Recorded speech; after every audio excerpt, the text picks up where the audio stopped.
ಆತ್ಮೀಯ ಬಂಧುಗಳೇ, ಶ್ರೀಮದ್ ಭಗವದ್ಗೀತೆ ತತ್ವ ವಿವೇಚನೆ ಟೀಕಾ ಅಧ್ಯಾಯ 2 ಸಾಂಖ್ಯಯೋಗ. ಇದರಿಂದ 60ನೇ ಶ್ಲೋಕವನ್ನು ತಿಳ್ಕೊಳ್ತಾ ಇದ್ವಿ. ಓದ ಭಾಗದಲ್ಲಿ ನಾವು ಹಿ ಅನ್ನುವಂಥ ಶಬ್ದವನ್ನು ಇಲ್ಲಿ ಯಾಕೆ ಉಪಯೋಗ ಮಾಡಿದ್ದಾರೆ ಅನ್ನೋದ್ರ ಬಗ್ಗೆ ತಿಳ್ಕೊಂಡ್ವಿ.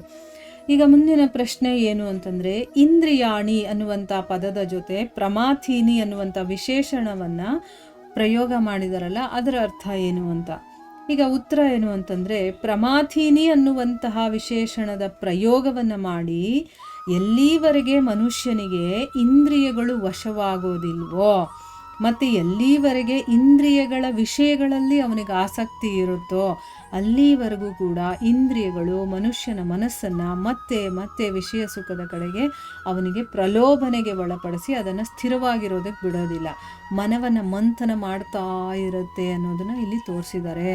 ಈಗ ಯಾವುದೇ ಒಂದು ವಿಷಯದಲ್ಲೇ ತಗೊಂಡ್ರೂ ಕೂಡ ನಾವು ಎಲ್ಲಿವರೆಗೂ ಕಂಪ್ಲೀಟಾಗಿ ಅದೇ ವಿಷಯದಲ್ಲಿ ಆಸಕ್ತಿ ಅನ್ನೋದು ಬರೋದಿಲ್ವೋ ಅಲ್ಲಿವರೆಗೂ ನಮಗೆ ಕಷ್ಟ. ಇದಕ್ಕೆ ಇನ್ನೂ ಒಂದು ಎಕ್ಸಾಂಪಲ್ ಏನು ಅಂತಂದರೆ, ಚಿಕ್ಕ ಮಕ್ಕಳಿಗೆ ಈಗ ಮೊದಲು ನಾವು ಸ್ಕೂಲಿಗೆ ಕಳಿಸ್ತೀವಿ ಅಂತ ಇಟ್ಕೊಳ್ಳಿ, ಈಗ ನರ್ಸರಿ ಕಳಿಸ್ತೀವಿ, ಅದಕ್ಕೆ ಮನೆಯಲ್ಲೇ ಇದ್ದು ರೂಢಿ ಆಗ್ಬಿಟ್ಟಿರುತ್ತೆ, ಆ ಒಂದು ವಾತಾವರಣದಲ್ಲೇ ಇದ್ದು ಈಗ ಹೊಸ ಒಂದು ವಾತಾವರಣಕ್ಕೆ ಹೋಗಬೇಕು ಅಂತಂದಾಗ ಮಗುನ ಕರ್ಕೊಂಡೋಗಿ ಬಿಟ್ಟಾಗ ಅದು ಹೋಗೋದಿಲ್ಲ ಅಂತ ಹಠ ಮಾಡುತ್ತೆ ಅಲ್ವಾ, ಆಮೇಲೆ ಅಳುತ್ತೆ, ಹೋಗಿ ಮತ್ತೆ ಯಾವಾಗ ಅಮ್ಮ ಅಪ್ಪ ಬರ್ತಾರೋ ಅಂತ ಕಾಯ್ತಾ ಇರುತ್ತದು, ಅದಕ್ಕಿಷ್ಟನೇ ಆಗೋದಿಲ್ಲ.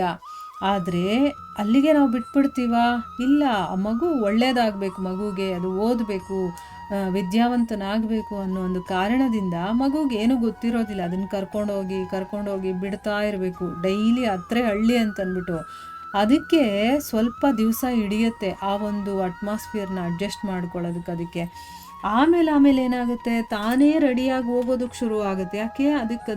ಅದರಲ್ಲಿ ಇಷ್ಟ ಆಗ್ಬಿಡುತ್ತೆ ಮಗುಗೆ. ಅಲ್ಲಿ ಆಟ ಆಡಿಸ್ತಾರೆ, ಪಾಠ ಹೇಳ್ಕೊಡ್ತಾರೆ, ಹಾಡು ಹೇಳ್ತಾರೆ, ತನ್ನ ವಯಸ್ಸಿನ ಮಕ್ಕಳಿರ್ತಾರೆ, ಅವ್ರ ಜೊತೆಗೆ ಆಡ್ಬೋದು, ಕುಣಿಬೋದು, ಈ ರೀತಿ ಬೇರೆ ಬೇರೆ ಆ್ಯಕ್ಟಿವಿಟಿ ಎಲ್ಲ ನೋಡಿ ಅದಕ್ಕೆ ಖುಷಿ ಆಗುತ್ತಲ್ವಾ. ಸೇಮ್ ಅದೇ ರೀತಿ ನಮ್ಮ ಮನಸ್ಸು ಆಸಕ್ತವಾಗಿದೆ ಯಾವುದರಲ್ಲಿ? ಐಹಿಕದಲ್ಲಿ. ಆ ಮಗುವನ್ನು ತಂದು ಆಧ್ಯಾತ್ಮಿಕದ ಒಂದು ಸತ್ಸಂಗಗಳಲ್ಲಿ ಕೂರಿಸ್ಬೇಕದನ್ನು. ಅದೇನಾಗುತ್ತೆ, ಫಸ್ಟು ಅಳುತ್ತೆ, ನನಗೆ ಇಷ್ಟನೇ ಇಲ್ಲ ಅಂತ. ನೀವು ಬೇಕಾದರೆ ಜಪ ಮಾಡ್ತಾ ಇರಿ, ಆ ಜಪ ಮಾಡಬೇಕಾದ್ರೆ ಮನಸ್ಸು ಇಷ್ಟನೇ ಪಡೋದಿಲ್ಲ, ಯಾವಾಗ ಮುಗಿಯುತ್ತೋ ಒಂದು ರೌಂಡು ಅಂತಂದ್ಬಿಟ್ಟು ಆ ರೀತಿ ಎಲ್ಲ ಅನ್ನಿಸ್ತಾ ಇರುತ್ತೆ. ಆಮೇಲೆ ಅದಕ್ಕೆ ಆಸಕ್ತಿ ಬಂದಾಗ, ಅದಕ್ಕೆ ಅದು ಇಷ್ಟ ಆದಾಗ ಏನಾಗುತ್ತೆ, ತಾನಾಗೆ ಆ ಮನಸ್ಸು ಅದರಲ್ಲಿ ಒಲವು ಬಂದ್ಬಿಡುತ್ತೆ. ಅದು ನೀವು ಮಣಿ ಹಿಡ್ಕೊಂಡಿಲ್ಲ ಅಂತಂದ್ರು ಸುಮ್ಮನೆ ಇದ್ದಾಗೆಲ್ಲ ತಾನಾಗೆ ಅದು ಆ ಮಂತ್ರವನ್ನು ಹೇಳ್ಕೊಳ್ಳೋದಕ್ಕೆ ಶುರು ಮಾಡುತ್ತೆ. ಈಗ ನೀವು ಬೇಕಾದರೆ ನೋಡಿ, ಯಾವಾಗ ನಮಗೆ ಸತ್ಸಂಗಗಳಲ್ಲಿ ಆಸಕ್ತಿ ಜಾಸ್ತಿ ಆಗುತ್ತೋ, ಧರ್ಮಗ್ರಂಥಗಳಲ್ಲಿ ಆಸಕ್ತಿ ಜಾಸ್ತಿ ಆಗುತ್ತೋ, ಅವಾಗ ಏನಾಗುತ್ತೆ, ಮನಸ್ಸಿಗೆ ಅದು ಇಷ್ಟ ಆಗ್ತಾ ಬರುತ್ತೆ. ಮೊದಲು ನನಗೆ ಐಹಿಕದ ವಿಷಯಗಳಲ್ಲಿ ಆಸಕ್ತಿ ಇದ್ದಿದ್ದರಿಂದ ಆ ವಿಷಯಗಳೇ ನನ್ನ ತಲೆಯಲ್ಲಿ ಓಡ್ತಾ ಇತ್ತು. ಆಮೇಲೆ ಆ ವಿಷಯಗಳ ಬಗ್ಗೆನೇ ಮೆಲುಕು ಹಾಕ್ತಾ ಇತ್ತು. ಅಂಥ ಮಾತುಗಳನ್ನು ಯಾರು ಆಡ್ತಾರೋ ಅವ್ರ ಜೊತೆಯಲ್ಲೇ ಇರಬೇಕು ಅನ್ನಿಸ್ತಾ ಇತ್ತು. ಆದರೆ ಯಾವಾಗ ಅದನ್ನು ತಂದು ಸತ್ಸಂಗದಲ್ಲಿ ಕೂರಿಸೋದಕ್ಕೆ ಶುರು ಮಾಡ್ತೀವೋ, ಅದು ಮಾಡ್ತಾ ಏನಾಗುತ್ತೆ, ಅದಕ್ಕೆ ಭಗವಂತನ ವಿಚಾರಗಳು ಕೇಳೋದಕ್ಕೆ, ಭಕ್ತರ ವಿಚಾರಗಳು ಕೇಳೋದಕ್ಕೆ, ತತ್ವವನ್ನು ಕೇಳೋದಕ್ಕೆ, ಭಗವದ್ಗೀತೆಯಲ್ಲಿ ಏನಿದೆ, ಭಾಗವತದಲ್ಲಿ ಏನಿದೆ, ಇದನ್ನೆಲ್ಲ ತಿಳ್ಕೋಬೇಕು ಅನ್ನೋ ಅಂಥ ಆಸಕ್ತಿ ಆ ಮನಸ್ಸಿಗೆ ಹೆಚ್ಚಾಗುತ್ತೆ. ಅದು ಸುಮ್ಮನೆ ಇದ್ದಾಗಲೂ ಕೂಡ ಅದು ಮೆಲುಕು ಹಾಕ್ಕೊಳ್ತಾ ಇರುತ್ತೆ.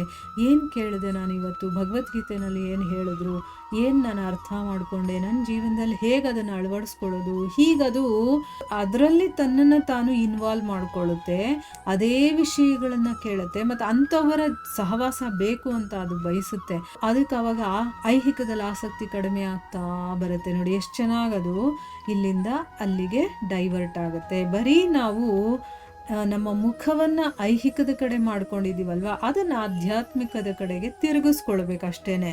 ಮಾಯೆ ಕಡೆ ಇರುವಂಥ ನಮ್ಮ ಮುಖವನ್ನು ಭಗವಂತನ ಕಡೆಗೆ ತಿರುಗಿಸ್ಕೊಳ್ಳುವಂಥ ಕೆಲಸ ಮಾಡಬೇಕಷ್ಟೇ.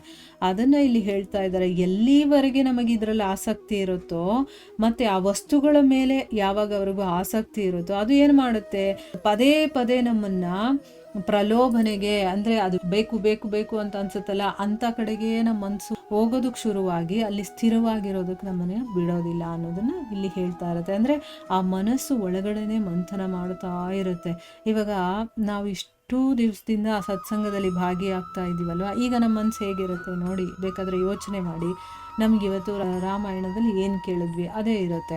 ಈಗ ನಾವು ಸತ್ಸಂಗವನ್ನು ಕೇಳಿರ್ತೀವಲ್ವ, ಇನ್ನೊಂದು 2 hours ಆದರೂ ಅದು ನಮ್ಮ ಮನಸ್ಸಲ್ಲಿ ಅದರ ಪ್ರಭಾವ ಇರುತ್ತೆ, ಅದೇ ಯೋಚನೆ ಇರುತ್ತೆ. ಏನಾದರೂ ಅದೇ ನೀವು ಮಲಗೋಕ್ಕೆ ಮುಂಚೆ ಯಾವುದಾದ್ರೂ ಒಂದು ಪ್ರವಚನವನ್ನು ಕೇಳ್ಕೊಂಡು ಮಲ್ಕೊಂಡಾಗ ಅದೇ ವಿಷಯ ನಮ್ಮ ಮನಸ್ಸಲ್ಲಿ ಓಡ್ತಾ ಇರುತ್ತೆ. ಸೊ ಭಗವಂತನನ್ನು 24 hours ಮನಸ್ಸಲ್ಲಿ ಹೇಗೆ ಇಟ್ಕೊಳ್ಳೋದು ಅಂತಂದರೆ ಇದೇನೆ, ಆಗಾಗ ನಾವು ಕೇಳ್ತಾ ಇರಬೇಕು ಭಗವಂತನ ವಿಷಯ.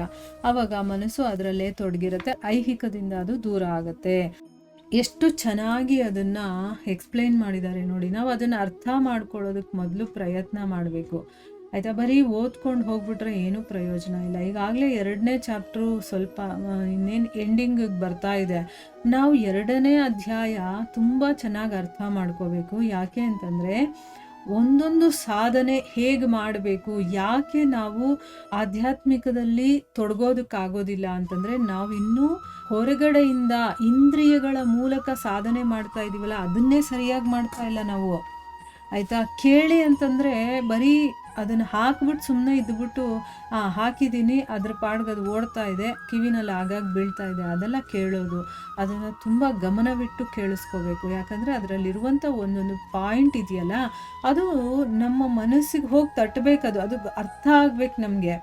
ಅರ್ಥ ಆಗಿಲ್ಲ ಅಂತಂದರೆ ನಾವು ಕೇಳಿನೂ ಏನೂ ಪ್ರಯೋಜನ ಇಲ್ಲ. ಈಗ ಎಷ್ಟೋ ದಿವಸದಿಂದ ಬೇಕಾದಷ್ಟು ಪ್ರವಚನಗಳನ್ನು ಕೇಳ್ತಾ ಇರ್ತೀವಿ, ಜಪ ಮಾಡ್ತಾ ಇರ್ತೀವಿ, ಓದ್ತಾ ಇರ್ತೀವಿ, ಸಾಧನೆ ಮಾಡ್ತಿರ್ತೀವಿ. ಆದರೂ ಕೂಡ ನಾವು ಎಲ್ಲಿರ್ತೀವೋ ಅಲ್ಲೇ ಇರ್ತೀವಲ್ವ. ಯಾಕೆ ಅಂತಂದರೆ ಮಾಡ್ತಾ ಇದ್ದೀವಿ, ಆದರೆ ಕ್ವಾಲಿಟಿ ಮಾಡ್ತಾ ಇದ್ದೀವಾ ಇಲ್ಲ, ಕ್ವಾಂಟಿಟಿ ಮಾಡ್ತಾ ಇದ್ದೀವಿ.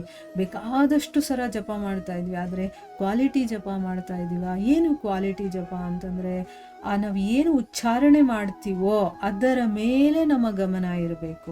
ನಮ್ಮ ಗಮನ ಎಲ್ಲೋ ಇದ್ದು ಬಾಯಲ್ಲಿ ಬರೀ ಹೇಳಿದ್ರೆ ಅದು ಗಿಳಿಪಾಠ ಆಗುತ್ತೆ.